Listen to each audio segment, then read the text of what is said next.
What's up, guys and gals of the movement world? It's Sean Mishka, the Movement Miyagi. And if you don't know me, I'm on a mission to change the way that the world views skillful movement behavior in sport. As part of that mission and endeavor, I'm aiming to reconceptualize how both coaches and athletes alike view movement behavior and the emergence of it as a problem solving activity. This viewpoint, this vantage point, this paradigm shift will have tremendous implications for the skill that gets displayed across levels and ultimately the development of athletes across mastery. And if you're here and you find yourself here, I'm excited to bring you this announcement, the introduction of my two recently published books. The first one written for coaches called Coaching the Problem Solving Athlete, and we're going to get into a little bit about what its contents entail. And then secondly, a partner text that is written specifically for athletes, maybe the very first of its kind, which is titled Become One with the Game. So without further ado, let's get into what each one of those books has to offer for the entire sporting community. So first and foremost, who is this series written for? The Problem Solving Athlete series. Who's it for? Number one, it's for the coach. It's for the coach who might be a volunteer or a professional. It's the coach who wants to make sure that they are doing right by the development of the players that they are partnering with, the players that are trusting them to guide and shape their journey. Secondly, it's for the sports parent. If you were a parent of a young athlete, coaching the problem solving athlete is for you also. And finally, and like I mentioned in the intro, the young athlete themselves. I believe that the young athlete often goes forgotten, which is somewhat of a shame. And when I say it's somewhat of a shame, I mean it's a major shame because it's all about the athlete. This entire journey is about each and every athlete and enabling them to get where it is that they are expected to go, where it is that their goals bring them, their aspirations, and they are trusting that coach as well as their parent to help put them on that journey that is most efficacious for where it is that the young athlete wants to get. So, coaching the problem solving athlete was written for both the coach and the sports parent. And finally, Become One with the Game was written directly to and for the young athletes themselves. However, together, these two books intertwine with one another. They interconnect with one another in many different ways, but they build upon the same vocabulary.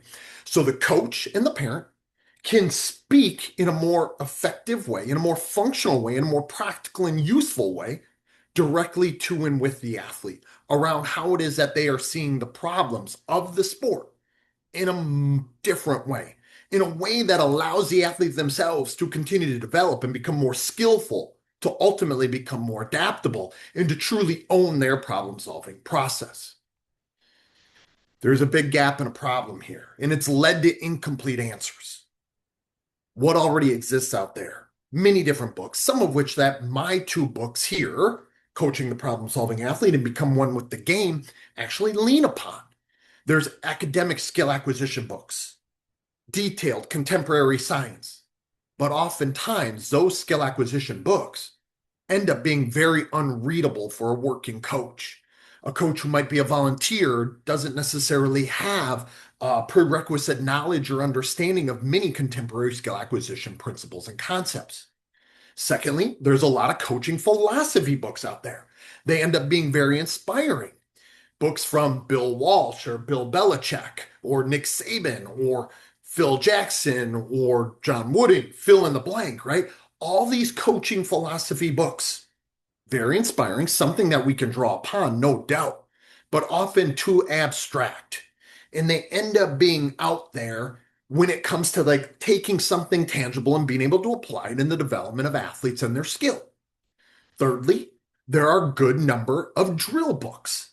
They become very practical, but they're very shallow in regards to true skill acquisition concepts and principles. And therefore, they just end up as a cookbook, if you will, a cookbook of drills that don't necessarily tell someone how to think, believe, and act within the real sporting environment. And fourthly, we have a lot of long-term athlete development models, many of which that are very structured, but way too rigid for real world coaching. Thus, these two books, Coaching the Problem Solving Athlete and Become One with the Game, was written to fill this void, to fill these gaps, to solve these problems, to write a book, or books rather, that translates that science from contemporary modern skill acquisition into real coaching practice. And then, of course, another that builds upon that and takes those ideas and speaks them directly to and for into the lives of the athlete themselves, not just the coach and not just the parent. That's what both of these books were intended to do and fill. Both of them, as you've already been able to probably pick up on, lean into an idea, a paradigm shift that is necessary within sports today. That movement, and particularly skillful movement within sport, comes down to problem solving. In this perspective, this vantage point, this viewpoint literally changes everything. Leaning in on my 2023 paper co-written with Dr. Tyler Yerby and Dr. Keith Davids, where we said the movement behavior that emerges in sport can be viewed as a problem-solving activity for each and every athlete, where integrated movement solutions become underpinned by intertwined, interwoven, interconnected processes of perceptions, cognitions, and actions. And leaning in on this idea, skillful athletes are not athletes who just have learned the correct way to move, and they've now stored it within themselves to be able to recall or automatize in some way. Instead, the most skillful movers in sport are those who have movement systems that have learned to adaptively solve the problems that their sport presents. They own their movement problem solving process. They own their perceptions, their cognitions, their actions, their ways of doing, being, thinking, and acting when they interact with a problem that is surrounds them or is presented to them in their sport. And this, guys and gals, changes everything. Whether you are the coach who is setting up activities in a learning environment that is in practice or training, aiming to facilitate more skillful problem solving for the athletes that you work with, or if you are the athlete yourself and you're listening to this and you start to view everything that happens in your sport on the field, on the ice, on the track, on the court as a problem solving activity where there are emerging movement problems popping up that are highly alive, unpredictable, stretching you to your challenge point, you becoming a problem solver and interacting with that problem in your own unique and sensitive and adaptive way becomes objective number one. And so for the coach and the athlete alike, we need to begin to shift the paradigm to this movement problem solving perspective.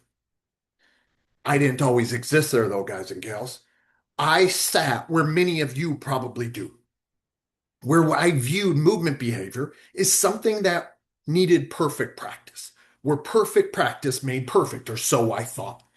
And so for the first 5 years of my career and working and partnering with NFL players, I've now partnered with 145 plus, including 14 Pro Bowlers and 8 All Pros.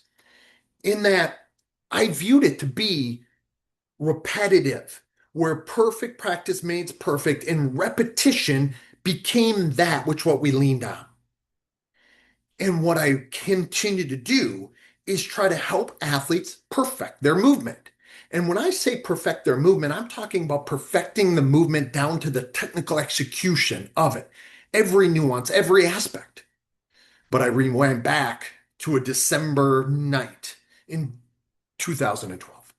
The Minnesota Vikings playing the Green Bay Packers. And on that Vikings roster, I had 8 players. And they were doing everything in their power to make the playoffs and come out victorious. It just so happened to be the game that Adrian Peterson was also trying to beat Eric Dickerson's single season rushing record. Adrian ultimately came up 8 yards short, and even though Jamarca there was carrying him off the field at the end of the game because he helped lead a game-winning drive that then led to a field goal that put the Vikings in the playoffs. And Jamarca, as well as the rest of the Vikings team, as well as in everyone in that stadium knew that Adrian was about to win the Most Valuable Player award. But there was still something missing for me as I sat in the Metrodome, and particularly as I walked out of the Metrodome. When I walked out of the Metrodome, I couldn't help but continue to wrestle with this idea, this question that was gnawing at me.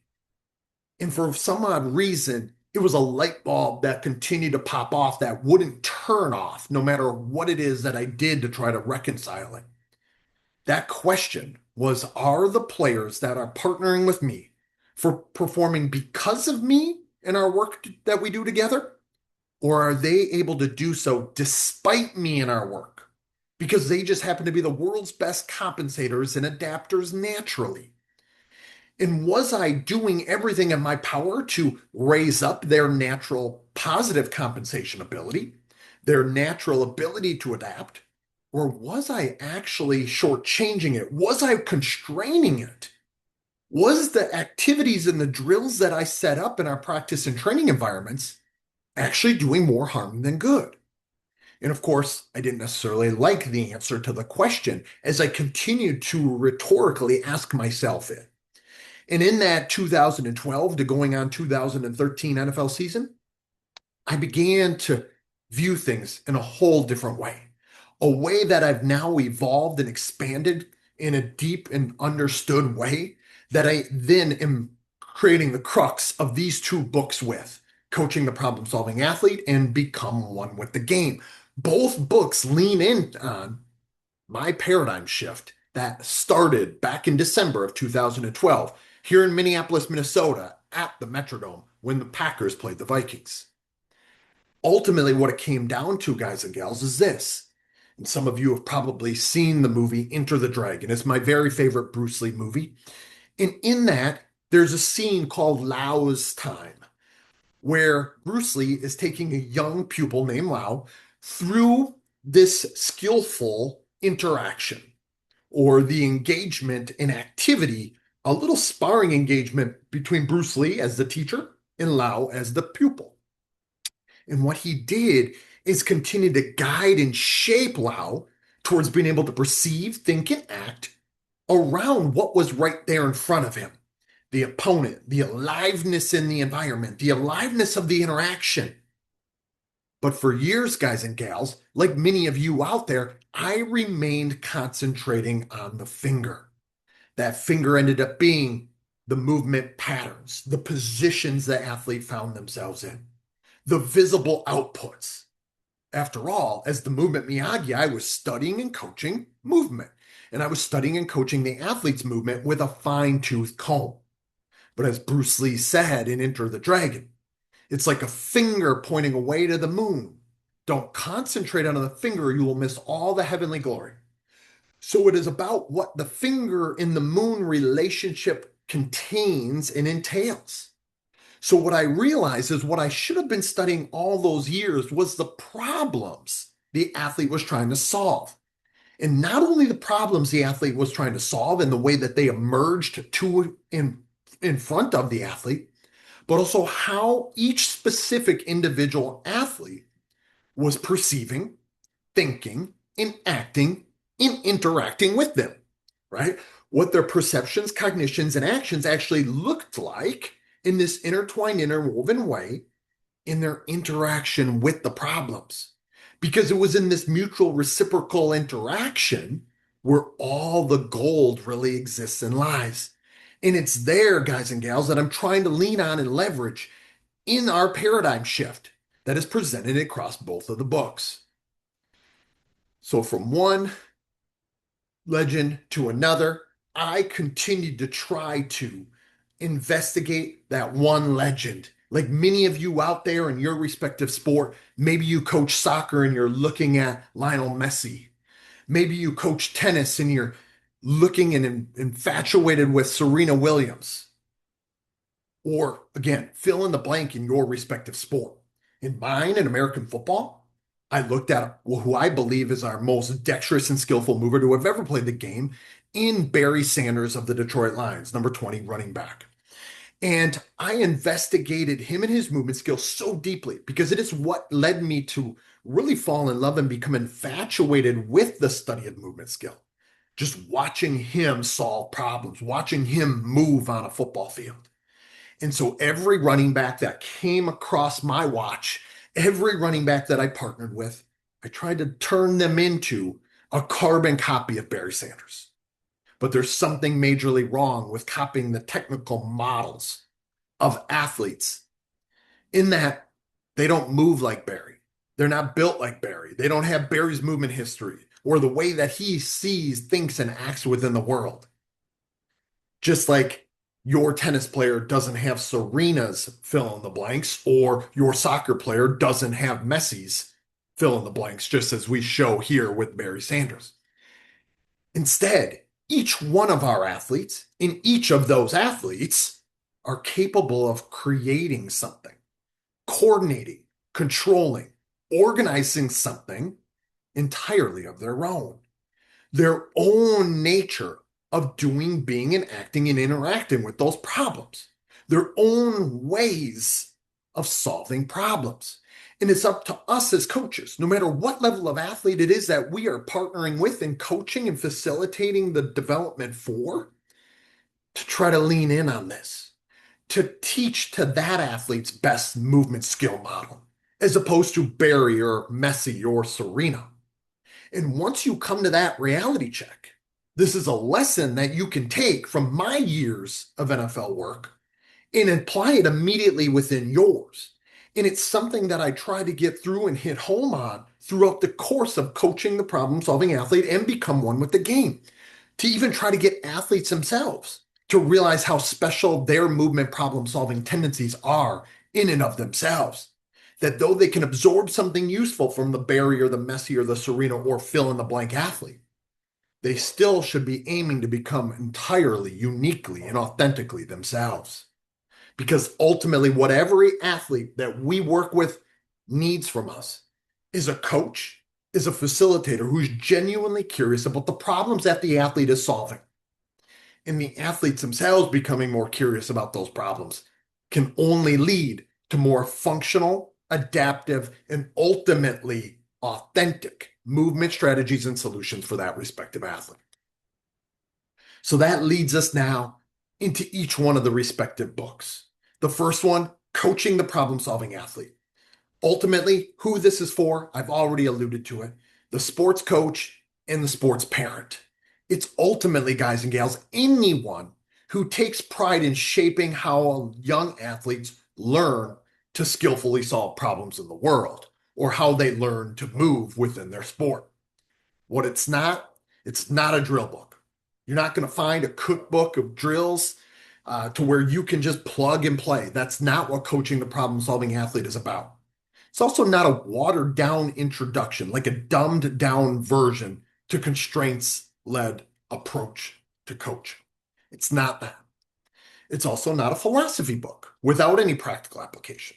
Instead, what it is it's meant to be a translation layer between the contemporary skill acquisition science, particularly oriented around where my problem solving paradigm originates within ecological dynamics, and to take this and apply this to walk it across the bridge to real coaching practice. It ultimately, guys and gals, was written to be a design manual for learning, training, and practice environments. And because of that, it's a thinking framework, and it applies a thinking framework across all of its 10 chapters, which is built around one question. What problem is emerging in front of the athlete? At that moment in time, what problem is the athlete attempting to solve? And in asking that, it changes our lens dramatically for the types of learning environments that we design and set forth for the athletes that we partner with. It asks three questions that build upon that one bigger question, and they end up becoming the most important tools in the book from my perspective. Not only what problem are you solving? So asking the athlete, what problem right here were you attempting to solve?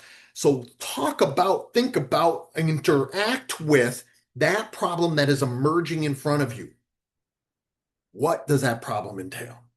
Secondly, after they've solved the problem, what do you see there? What was it that you saw that led to the way that you interacted with that problem? Because it's in there that we can begin to facilitate and guide and shape that athlete's attention and intention to move differently the next time they face a problem that is somewhat similar to the one that they just faced. Thirdly, why did you make that decision? It may seem like we're judging it to a certain extent or degree, but really what we're trying to do is get ourselves within the human movement system of each and every athlete as they interact with the problems of the sport. What problem were you solving? What did you see there? And why did you make that decision? Now, guys and gals, these work because they shift the coaching conversation from this constant evaluation around movement technique that we're trying to replicate of somebody else's, or maybe that is supposed to be some sort of technical model that is applied at all times. It also works because it helps us build an athlete, feed into an athlete who understands their own movement problem solving process, their own perceptions, their own thoughts, and ultimately their own actions. So, what information they're picking up in the world, what decisions they are making when they do so, and ultimately what tool or strategy they employ and how they adapt it to fit the needs and the openings of that movement problem. They don't require a curriculum. They don't require a cookbook of drills. They only require curiosity, and they help equip the coach themselves on being able to ask these questions and then to be able to guide and shape the athlete through their movement problem solving process. So even if you don't end up buying either one of these books and you begin to ask these three questions more frequently of every athlete that you work with and ask them of your next practice, in your next drills, your next activities, you will be a better coach for it because your athletes are going to become a more equipped, autonomous problem solver from them. We move on from the coach's book with coaching the problem solving athlete as I have right there for y'all, right? You see it, you can see it, you saw it on the screen, right? To then become one with the game. Now you're seeing it right there. So I went from one to the next. Sorry, it's a little blurry, obviously. But you can see them on the screen. This, guys and gals, is probably the book that becomes the most important one that I've ever written, the most important text, the most important words I've ever put down in paper. The reason is because we need to go back to putting the athletes first and foremost. So even though there's a lot of philosophy or psychology books that have been written that are directed speaking to and for the athletes, there's never really been one that has been written about the athletes in their skill, the athletes in their development process, the athletes and how they see the world and interact with the problems within it so they can become where they're at a place or space where they really truly do become one with the problems of the game. So this was written directly for the athletes. It's not about them. It's not written to them. It's written around what it is that they do, how they see the world. Not about them, not at them. It's written to them and how they see the world. So what it's not a motivational book. It's not a book of inspiring stories per se. It's also not a skills and drills manual that they can just plug and play themselves to become more skillful at their respective sport. Instead, it's a way that they can see themselves differently, that they themselves can begin to see, think, and move differently as they interact with the problems of their sport. It's a training guide. It's meant to be a way to help them find their way as they interact with those problems.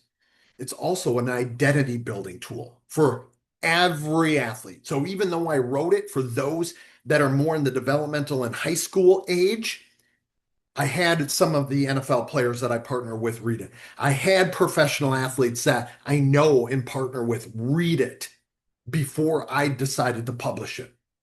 And it really comes down to them owning their developmental process.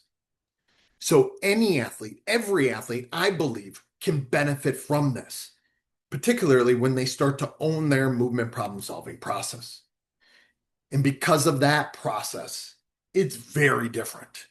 It speaks to the athlete as an intelligent individual, a capable problem solver, not just someone who's going to go carry out plays, not just someone who's going to execute within the drills. It's someone who's going to interact in a mutual, reciprocal, intimate way with every problem they face. And they're going to perceive, see, decide, think, and adapt, move. So see, think, and move differently. They're going to do it in a more efficacious, more skillful, more dexterous way because we're going to give athletes a vocabulary for their own movement and their own game. And because of that, as they build an identity, not just movement techniques, we are truly building the next generation of movement problem solvers by putting this book in those athletes' hands. So I beg any parent, any coach who's out there listening to this point, for all athletes that you work with that are under your watch, consider picking up this book. Even if you yourself don't pick up Coaching the Problem Solving Athlete, I'd implore you to get this book in your young athlete's hands because it might just be the thing that changes the entire trajectory of how they skillfully interact with the problems of their sport. Ultimately, what I tried to do within the book is reframe the entire identity that every athlete has. I believe that every athlete, every human for that matter, is already a problem solver, whether they pick up the book or not. What the book aims to do is leverage this identity and help athletes see themselves as someone who's always in control of, always coordinating, always organizing, always executing skill for themselves. So instead of moving the way that the coach is expecting in the drill or the way that the play calls for, to try to change their perspective so they interact with the problem, they can own their movement problem solving process, the ways they see, think, move within and in relation to that problem. And this shift is what makes this book different from everything else that you're going to find on Amazon. I promise you that. I assure you of that. It can truly be the change maker for every single athlete that you work with. So now we take the two books together, Coaching the Problem Solving Athlete and Become One with the Game, the Problem Solving Athlete series. It's about this shared language, guys and gals. And it is about that gap that we talked about earlier, that we identified earlier. These books were designed to close that, to help athletes to continue to speak their language and to speak common language together between coach and athlete. Athletes currently have no book like that. And coaches typically don't have a book like Coaching the Problem Solving Athlete either, where it tries to reframe their entire lens, their entire perspective, and to shift it and to change it on its head so we can really truly understand the movement problem solving process of every athlete that we partner with, that we can see what the problem is entailing. We can see what problems are emerging. And then we can look to change and manipulate constraints around that to shape the entire experience for every athlete to be more authentic to the what is, as Bruce Lee would say. So now, with the shared language between Coaching the Problem Solving Athlete and Become One with the Game, in this shared conversation, it is about both parties mutually and reciprocally interacting around the problems that the athlete is facing and attempting to solve. So they can know what each other is thinking. They can know what each other is attempting to do. They can think about it on a deeper level.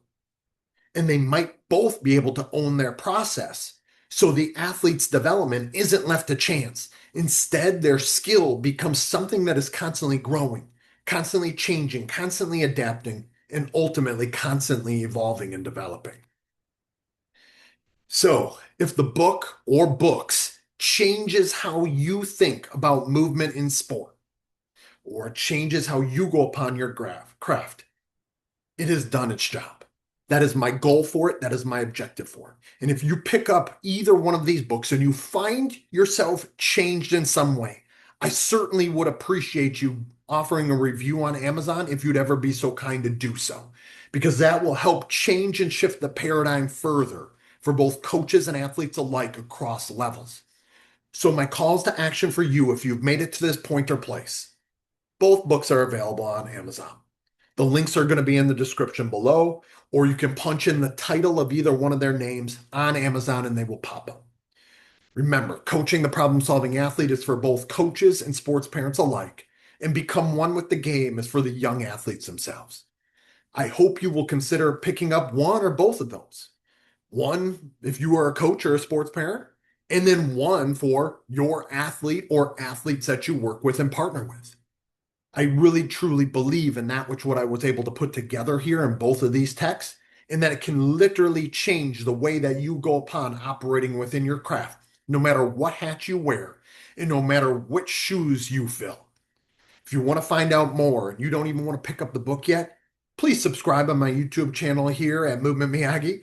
You're going to hear me talking a lot about skill acquisition, about movement science, about this framework from a problem solving paradigm, or with ecological dynamics and an application of contemporary skill acquisition concepts and principles. You can also follow me on both Instagram and X at Movement Miyagi, because I'm constantly talking about many of these thoughts and ideas. Guys and gals, I really do believe that we all are entrusted with a very important role. Again, the coaches and the parents, you are entrusted with being able to put your young athletes in a position where they are in a constant stage and state of growth, development, adaptation, and ultimately a journey towards skillfulness. The athletes, you are the most important people in this journey. You are already a problem solver. Whether you pick up, become one with the game or not, you are already a problem solver. It's time for you to view yourself as one and to think differently, see differently, and move differently within your sport. Trust in what your eyes see, trust in the decisions you make, and ultimately trust in your movement toolbox and the authenticity of it. Guys and gals, thank you so much for sitting with me here today. I hope that some of this was beneficial to at least begin to shift your own paradigm. If you have any questions, feel free to put some questions in the comment section below. I will certainly interact with them. Otherwise, thank you for being part of building the next generation of movement problem solvers in sport.